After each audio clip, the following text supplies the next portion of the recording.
It was a cruel, calculated and cynical campaign of child murder involving the smallest and most vulnerable of children. No matter how you look at it, criminals aren't the nicest people. Their actions, however small, cause some form of harm to their victims, whether physical, emotional, or even psychological. Still, some criminals remain in a class of their own, as their level of depravity has condemned them to a life behind bars. Here are some of the world's most dangerous prison inmates in 2024 that you never knew existed. Some have the appearance that will make you cringe, and others, well, looks can be deceiving. Nonetheless, their crimes will leave you terrified and scampering to lock your doors. Lucy Letby.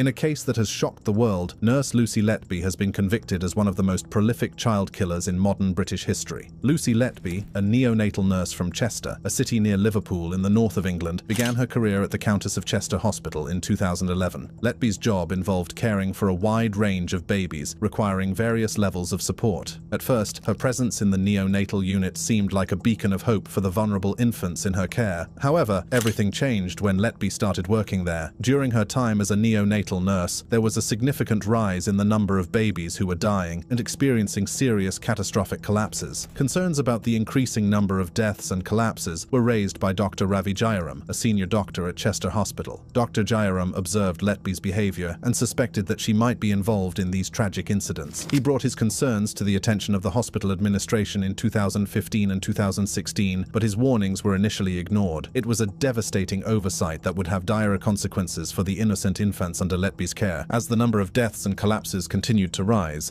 Letby's colleagues started to notice unusual behavior from the nurses. They witnessed instances where Letby seemed dismissive or even hostile towards her co-workers' attempts to assist in critical situations. Lisa Walker, one of Letby's colleagues, testified about an incident where Letby told off a co-worker who tried to assist an infant in distress. She said, "I was shocked because you can't have enough help in that situation. Quite taken aback and shocked because it's something you would not expect a nurse to say." This behavior raised red flags among the staff, as it was completely contrary to the collaborative and supportive environment that should exist in a neonatal unit. Letby's colleagues couldn't ignore the mounting evidence of her unusual behavior any longer. They began to suspect that something sinister was happening under the guise of care. The whispers of suspicion grew louder, and the focus turned to Lucy Letby. In May 2017, the Cheshire Constabulary launched an investigation into the deaths and collapses in the neonatal unit at Chester Hospital. They were alerted to Letby's suspicious behavior and her potential involvement in these tragic incidents. Letby was arrested in July 2018, marking a turning point in the search for answers. The trial of Lucy Letby began in October 2022 at the Manchester Crown Court. Over the course of the trial, the prosecution presented a wealth of evidence against Letby, including handwritten notes found in her home. These notes painted a disturbing picture of a troubled individual, describing herself as a horrible, evil person and admitting to purposefully killing the infants. Letby pleaded not guilty to all 22 charges brought against her. She maintained her innocence throughout the trial, claiming that she only ever did her best to care for the babies in her charge. Letby's defense team argued that the deaths could be attributed to alleged plumbing issues in the hospital, including raw sewage coming out of sinks and on the nursery floor. However, the prosecution painted a different picture. They presented evidence that Letby used lethal air injection on at least 12 of her alleged victims. This method became one of her favorite ways of killing or attempting to kill children, in this case, according to prosecutor Nick Johnson.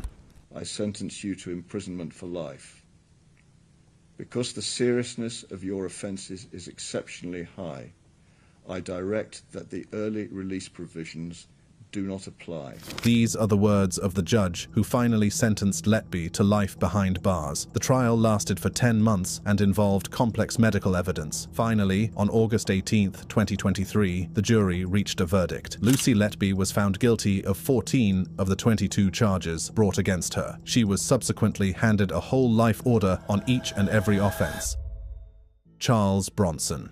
The next name on this list gave British law enforcement a tough time throughout his criminal career, and he is still being a pain even behind bars. It was in the mid-1970s when Charles Bronson, then known as Michael Peterson, first made headlines with his criminal activities. Born into a working-class family in Luton, England, Bronson's troubled upbringing and rebellious nature foreshadowed the dark path he would eventually take. As a young man, Bronson displayed a penchant for violence and aggression. He was involved in numerous street fights and brawls, earning a reputation reputation as a formidable fighter, but it wasn't until his first major crime that he truly made his mark on the criminal underworld. In 1974, Bronson attempted to rob a post office in Luton. However, the robbery quickly spiraled out of control, resulting in a violent confrontation with the police. Bronson, armed with a sawed-off shotgun, engaged in a fierce shootout, injuring several officers before being apprehended. The trial that followed showcased Bronson's volatile and unpredictable nature. He frequently disrupted proceedings, assaulting prison guards and even his own defense attorney. His outbursts and violent behavior earned him a reputation as a dangerous and uncontrollable criminal. Due to his erratic and violent behavior, Bronson was deemed mentally unstable and was transferred to the high-security psychiatric hospital Broadmoor. However, even within the confines of the hospital, Bronson's violent tendencies persisted. He attacked fellow patients and staff members, and even attempted to take hostages on multiple occasions. His relentless aggression and refusal to conform to authority made him a constant source of concern for the hospital staff. It was during his time at Broadmoor that Michael Peterson adopted the name Charles Bronson, inspired by the famous Hollywood actor. This name change would further solidify his persona as a larger-than-life figure in the criminal world. As Bronson's reputation grew, so did the need to contain him. He was transferred between various high-security prisons, including Parkhurst, Wakefield, and Belmarsh. Each transfer was accompanied by heightened security measures as authorities struggled to control his violent outbursts. Bronson's violent behavior and refusal to conform to prison rules led to him spending the majority of his time in solitary confinement. Locked away for up to 23 hours a day, he became known as one of the most isolated and dangerous prisoners in the British penal system. Despite the harsh conditions of his confinement, Bronson focused on physical fitness and bodybuilding. He penned several books, including his autobiography, Solitary Fitness, which detailed his life and offered fitness advice. His books became bestsellers, further adding to his cult status. By the 1990s, Charles Bronson had gained notoriety both inside and outside of prison. His violent reputation and larger-than-life persona made him a cult figure among some, while others feared his unpredictable nature. But it was his audacious acts within the prison walls that truly cemented his status as a legend. In 1998, Bronson orchestrated a hostage-taking incident at HMP Belmarsh. Armed with makeshift weapons,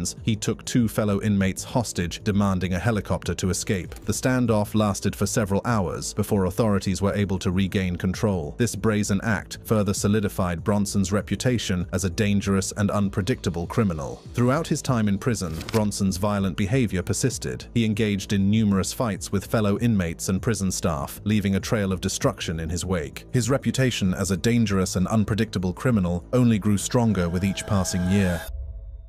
Dennis Rader, the BTK killer. This right here is the chilling tale of the infamous BTK killer, a name that struck fear into the hearts of communities for over 2 decades. Dennis Rader, the man behind the moniker which means bind, torture, kill, stalked, raped, and murdered his victims, leaving a trail of devastation in his wake. Born in Kansas in 1945, Dennis Rader harbored sadistic fantasies about torturing and killing women from a young age, but it wasn't until January 1974 that he would commit his first known murders, forever etching his name into the annals of infamy. Rader's first victims were Joseph Otero, 38, Julie Otero, 33, and 2 of their children, Joseph Otero Jr. and Josephine Otero, aged 9 and 11 respectively. In a horrifying display of brutality, Rader bound, tortured, and killed the entire family. This heinous act was just the beginning of his twisted killing spree. Just months later, in April 1974, Rader struck again. His victim this time was 21-year-old Catherine Bright. Like the Otero family, she fell victim to Rader's sadistic desires. He bound her, strangled her, and then ended her life. In 1985 and 1988, he committed further murders, leaving behind a trail of fear and unanswered questions. Maureen Hedge and Vicky Weigel were among his victims, their lives cut short by his sadistic acts. In January 1991, Rader claimed his 10th and final known victim, Dolores E. Davis. Throughout his killing spree, Rader maintained a seemingly normal life. He was the respected president of Christ Lutheran Church in Wichita and even served as a Cub Scout leader. This facade of normalcy allowed him to blend seamlessly into the community, concealing the darkness that lurked within him. But as the body count rose, so did the pressure on law enforcement to bring the BTK killer to justice. Little did Rader know that his insatiable need for attention and notoriety would ultimately lead to his downfall. In 2005, after years of eluding capture, he made a fatal mistake by sending a floppy disk to a Kansas TV station that detailed his next set of victims. victims. Unbeknownst to him, this seemingly innocent act would be the key that unlocked the door to his dark secrets. Investigators traced the disc back to a computer at his church, exposing Rader as the man behind the BTK moniker. On February 25, 2005, Rader was arrested and charged with 10 counts of first-degree murder. The community breathed a collective sigh of relief, knowing that the man responsible for their fear and anguish was finally in custody. During his trial, Rader described in explicit detail how he stalked his victims, meticulously planning each attack. He referred to his plans as projects, and if one didn't work out, he would move on to the next one. Rader's testimony painted a horrifying picture of a man consumed by sadistic fantasies and a thirst for power. In June 2005, Rader pleaded guilty to all 10 murders and was sentenced to 10 consecutive life terms without the possibility of parole. In the aftermath of Rader's capture, the true extent of his crimes began to emerge. Investigators discovered that Rader's twisted appetite for hoarding trophies from his victims went beyond the 10 murders he had been convicted of. Authorities named him as a prime suspect in several unsolved murders and missing persons cases across at least 2 states. Recently, authorities in Oklahoma dug up Rader's former home in Park City, where he lived during his murderous spree. The search yielded several items of interest, including a pantyhose ligature believed to have been used to strangle one of his victims. These discoveries have reignited the investigation into the unsolved abduction of Cynthia "Cindy" Dawn Kinney in 1976 and the 1990 murder of Shauna Garber in Missouri. Despite the mounting evidence against him, Rader has refused to cooperate with authorities in return for amnesty. He remains incarcerated at the El Dorado Correctional Facility maximum security prison in Kansas, serving his 10 consecutive life terms.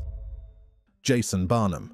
Think of fear or danger. Think Barnum. His appearance alone can make the hairs on your back stand. It was the year 2012 when the world first caught a glimpse of Jason Barnum. At the age of 37, he entered the courtroom with a tattoo that covered the white of his right eye, earning him the infamous nickname Eyeball. But his journey to infamy started long before that fateful day. Jason Barnum had always been a troubled individual, living a life filled with destructive behavior and criminal activities. But it wasn't until September 2012 that his actions would lead to a series of events that would make him an international sensation. It was a seemingly ordinary day at an Anchorage hotel when the police suddenly burst into the room where Jason Barnum was staying while following a lead. Inside the hotel room, the police found a woman in the bathroom, making retching sounds as if she was sick. But behind her lurked Jason Barnum, who had no intention of going down without a fight. As soon as the woman emerged from the bathroom, Jason Barnum opened fire on the officers. Caught in the crossfire of his criminal activities, Officer Dan Thien, a 15-and-a-half-year veteran of the police department, was struck in the back by Barnum's shots. It was a terrifying moment, but luckily, Thien's injuries were not life-threatening. In a split second, the officers returned fire, their training kicking in as they tried to neutralize the threat. The hotel room turned into a chaotic scene as bullets flew and the sound of gunfire filled the air. The commotion quickly attracted the attention of other police officers, who rushed to the scene to provide backup. The hotel was evacuated and SWAT officers were called in to assist. The situation was tense as the police officers tried to communicate with Jason Barnum through the door. After what felt like an eternity, Jason Barnum finally surrendered. He was handcuffed, walked out of the hotel room, and placed on a stretcher to be taken to the hospital for medical attention. The aftermath of the incident revealed the extent of Barnum's criminal activities. Police found stolen jewelry, jewelry boxes, and other valuables in a backpack inside the hotel room. It became clear that Barnum had been on a crime spree, stealing cars and burglarizing homes to fuel a heroin addiction. Just a day after the incident, Barnum was arraigned on charges of attempted murder and felony assault. His bail was set at $500,000, reflecting the severity of his crimes. Before the shooting incident that made him infamous, Jason Barnum had already established a long history of criminal activity. His rap sheet included 14 crimes, including 4 felony charges, as well as convictions for burglary, theft, assault, and resisting arrest. As Barnum stood before the judge during his arraignment, it became clear that his actions had finally caught up with him. The courtroom was filled with tension as the prosecution presented the evidence against him. Barnum was charged with attempted murder, a consolidated first-degree burglary charge, and third-degree weapons misconduct. After a lengthy proceeding, a somewhat remorseful Barnum pleaded guilty to all the charges, and he was subsequently sentenced to 22 years in prison.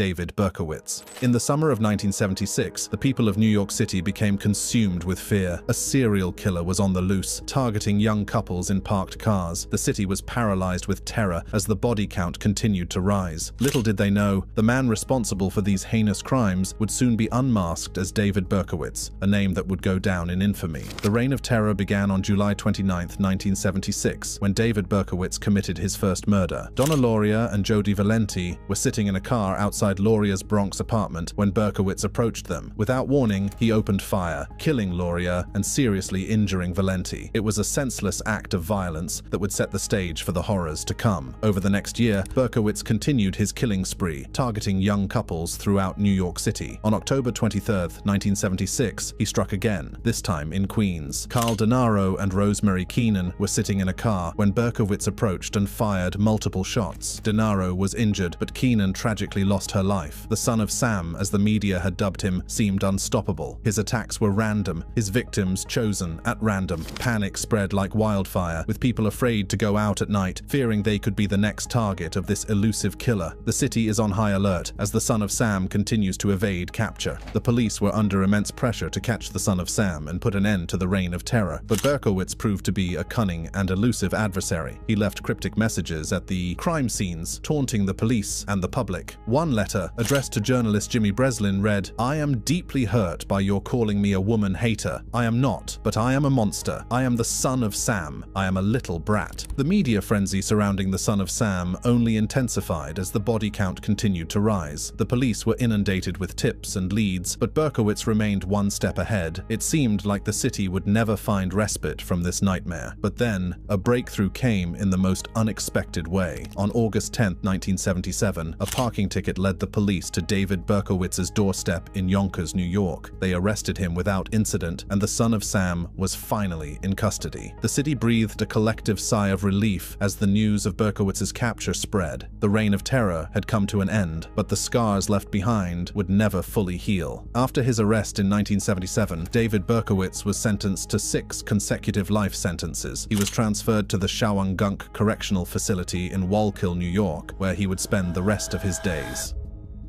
Charles Cullen. Another dangerous prison inmate is dubbed Angel of Death, and he is believed to be one of the most prolific serial killers in America. Born on February 22, 1960, in West Orange, New Jersey, Charles Cullen seemed like an ordinary individual with a seemingly bright future ahead of him. Growing up in a middle-class family, Cullen had a relatively normal childhood. He attended local schools and showed no signs of the darkness that would later consume him. As a young man, he developed an interest in the medical field, drawn to the idea of helping others and making a difference in their lives. In the early 1980s, Cullen pursued his passion and began his nursing career. He worked at various hospitals in New Jersey and Pennsylvania, gaining experience and honing his skills. Little did anyone know that behind his friendly smile and caring demeanor, Cullen was harboring a sinister secret. It was during his early years as a nurse that Cullen's deadly spree began. Taking advantage of his position of trust and access to medication, he started administering lethal doses to his unsuspecting patients. His preferred method was the use of drugs like digoxin and insulin, substances that could easily be attributed to natural causes. Cullen's victims ranged in age and health conditions. From the young to the elderly, no one was safe from his sinister intentions. He targeted both men and women, often choosing those who were already critically ill or close to death. This made it easier for him to cover up his crimes, as the deaths could be attributed to their underlying conditions. The hospitals where Cullen worked became unwitting hunting grounds for his deadly acts. His ability to blend in and appear as a caring and dedicated nurse allowed him to continue his spree for an extended period without arousing suspicion. The sheer number of deaths under his watch should have raised red flags, but the lack of communication and oversight between hospitals allowed him to evade detection. This lack of communication and coordination allowed Cullen to move from one hospital to another, leaving a trail of victims in his wake. And Cullen's reign of terror might have continued indefinitely if it weren't for the vigilance of a friend and fellow nurse, Amy Loughran. Loughran worked alongside Cullen and began to notice a disturbing pattern of deaths whenever he was on duty. She couldn't ignore the alarm bells ringing in her head and decided to take action. Driven by her suspicions, Loughran meticulously gathered evidence and documented the unusual occurrences she witnessed. She noticed the sudden and unexpected deaths of patients under Cullen's care, even when their conditions seemed to be improving. Loughran's determination to uncover the truth led her to contact the authorities and provide them with the crucial information she had gathered. followed. With Loughran's evidence in hand, the authorities launched an investigation into Charles Cullen's activities. The shocking truth behind his deadly actions began to unravel, sending shockwaves through the medical community and the public at large. Cullen was eventually arrested on December 12, 2003, and charged with multiple counts of murder. While he initially confessed to killing at least 29 patients, it became evident from police investigations that the actual number of victims was much higher. After a harrowing court trial, the jury found Charles Cullen guilty on multiple counts of murder. Subsequently, the judge handed down multiple life sentences without the possibility of parole, ensuring that Cullen would never walk free again. Joseph James DeAngelo. The only time that you were able to see a glimpse of the true monster, Joseph DeAngelo, was in his cell in those moments. Our next stop leads to 1970 Sacramento, the dark world of a cold and wicked criminal dubbed the Golden State Killer, the reign of terror unleashed by Joseph James DeAngelo, alias the Golden State Killer, began in the mid-1970s in the Sacramento area. His first known crime took place on June 18, 1976, when he broke into a home in Rancho Cordova, a suburb of Sacramento, and assaulted a woman in her own home. This senseless assault would mark the beginning of a decade-long spree of violence and fear. Over the next 2 years, the man, who would also become known as the East Area Rapist, struck fear into the hearts of the Sacramento and Stockton communities. Authorities would later link him to 38 attacks in these areas, leaving a trail of devastation in his wake. His crimes were marked by a chilling level of premeditation and sadistic pleasure. At the beginning of his crime spree, the Golden State Killer targeted women who lived alone in single-family homes. However, as his crimes escalated, he shifted his focus to couples. His method was consistent. He would tie up the male partner and then proceed to rape the woman, subjecting her to hours of torment while he snacked on their food. The level of terror inflicted by the Golden State Killer cannot be overstated. His victims lived in constant fear, never knowing when he would strike next. As the crimes continued, the Golden State Killer began taunting the police. 9 months after his first known crime, he made phone calls to the Sacramento area police, claiming to be the East Area Rapist. In one particularly chilling call, he arrogantly declared, "I have my next victim already stalked, and you guys can't catch me." The audacity of his taunts only fueled the determination of law enforcement to bring him to justice. But despite the tireless effort of law enforcement, the Golden State Killer's crimes continued to escalate, and by the beginning of 1978, previous victims began receiving threatening phone calls. These calls instilled a constant state of fear in the victims, as well as in the various agencies involved in the investigation. The calls persisted for over 2 decades, finally ceasing in 2001. Emboldened by the futility of the police's search for him, the Golden State Killer expanded his crimes beyond the Sacramento and Stockton areas, spreading fear throughout the Bay Area. Late in 1978, the first assault occurred at a woman's home in Concord, marking the beginning of a new chapter in his horrifying saga. Over the next several months, a series of rapes were reported in various cities in the Bay Area, including San Jose, Danville, Fremont, and Walnut Creek. The Golden State Killer's ability to strike in different locations heightened the sense of unease and vulnerability among residents. No one felt safe, and the fear of becoming his next victim loomed large. The Golden State Killer's crimes did not stop in the Bay Area. In October 1979, an intruder broke into a home in Goleta, near Santa Barbara, in Southern California. He tied up a couple, but had to flee when a neighbor heard their screams. This marked the beginning of a much more violent crime spree in the southern part of the state. In the years that followed, more people were found murdered in their homes around Santa Barbara and Irvine. During this time, the suspect in the Southern California crimes was referred to as the original Night Stalker, as his connection to the crimes in Northern California had not yet been established. The authorities were faced with the daunting task of connecting the dots and bringing an end to the reign of terror that had plagued the state for years. The Golden State Killer's crimes in Southern California came to a sudden halt in 1981, following the rape and murder of 18-year-old Janelle Cruz in her Irvine home. For years, the Golden State Killer's crimes faded from public memory, overshadowed by other high-profile cases. However, in 2001, advancements in DNA technology helped authorities link the crimes in both parts of the state. In April 2018, DNA technology would also play a crucial role in the case again, as it helped authorities link the 1978 murders of a Rancho Cordova couple to Joseph James DeAngelo. This led to the arrest of the then 72-year-old former police officer in his home in Citrus Heights, a suburb in Sacramento. 2 years later, he agreed to a plea deal that spared him the death penalty in exchange for a life sentence without the possibility of parole. Joaquin Guzman, El Chapo. One of the things I always say about Chapo is he never really cared about money.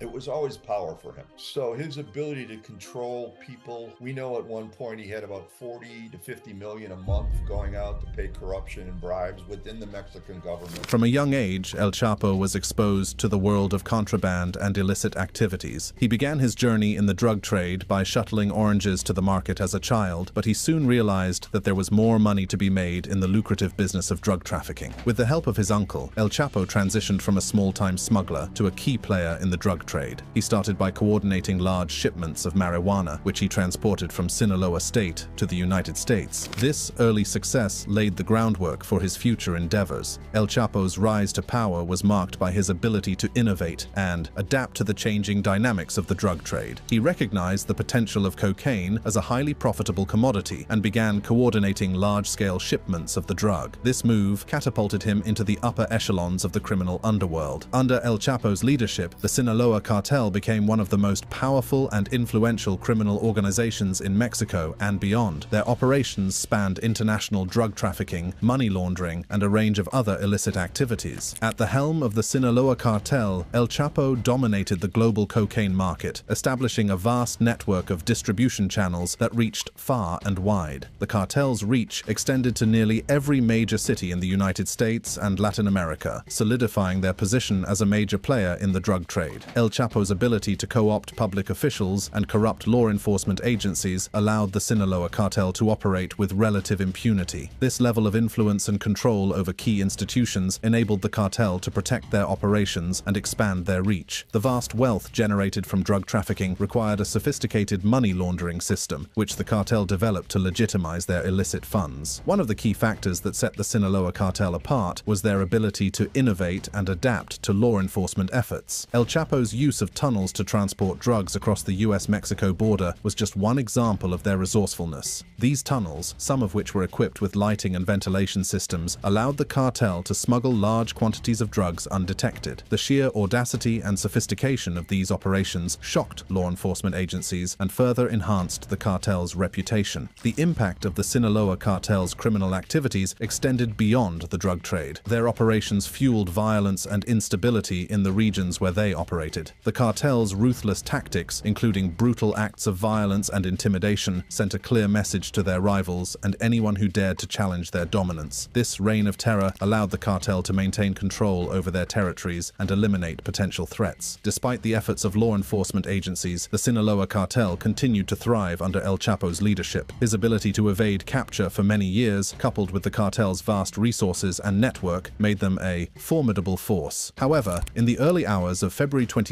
2014, El Chapo's luck finally ran out. Mexican Marines apprehended him in a hotel in the beach resort city of Mazatlan. At the time of his arrest, he was the most wanted criminal in the world, with a $5 million reward on his head. Despite his capture, El Chapo's influence and criminal empire continued to thrive. He maintained control over the Sinaloa cartel from behind bars, thanks to the support of his loyal associates. However, his reign of terror would soon come to an end. On January 8, 2016, El Chapo was extradited to the United States just hours before Donald Trump's inauguration as the 45th U.S. president. After a high-profile trial, he was found guilty on all 10 counts included in the federal indictment against him, including leading an ongoing criminal enterprise. He was sentenced to life in federal U.S. prison without the possibility of parole. Scared or angry? Well, remember that it is nothing compared to what the victims felt or the families they left behind. For more insightful content into the world of crime, click on the card showing on your screen.